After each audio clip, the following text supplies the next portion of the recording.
নমস্কাৰ, মই মনীষা কলিতা। আজি মই টিয়কৰ কলিয়াপানীত থকা শ্ৰী শ্ৰী আউনীআটী সত্ৰলৈ আহিছোঁ। গতিকে আহকচোন ভিডিঅ'টো আৰম্ভ কৰোঁ।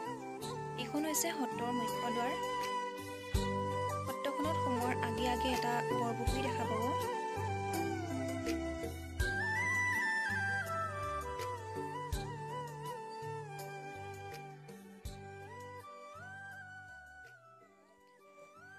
এতিয়া মই সত্ৰখনৰ ভিতৰত সোমাইছোঁ।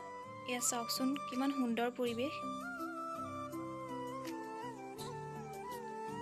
সত্ৰখনত থকা সকলোবোৰ দেখুওৱা সম্ভৱ নহয়, গতিকে আপোনালোকে এবাৰ আহিব। আপোনালোক যদি নিজেই আহে ইয়াৰ গৰিমা ভালদৰে উপলব্ধি কৰিব পাৰিব।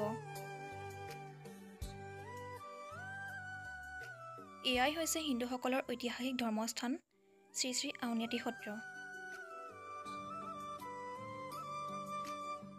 ইয়াত কিছুমান সুন্দৰ চিত্ৰ অংকন কৰা আছে। ইয়াত চাওক নৃসিংহ মুৰাৰী, ঠিক তেনেদৰে আৰু বহুতো চিত্ৰ অংকন কৰা আছে।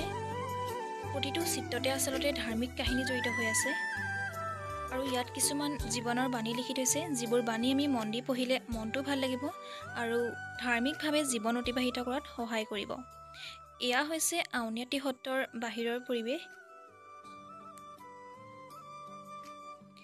ইয়াতে এই সত্ৰৰ সত্ৰাধিকাৰ ডক্টৰ পীতাম্বৰ দেৱ গোস্বামী থাকে। এয়াই আছিল সত্ৰ সংস্কৃতিৰ প্ৰাণকেন্দ্ৰ আউনীআটী সত্ৰ কলিয়াপানী। এনেকৈ আপোনালোকো আহি চাব পাৰে।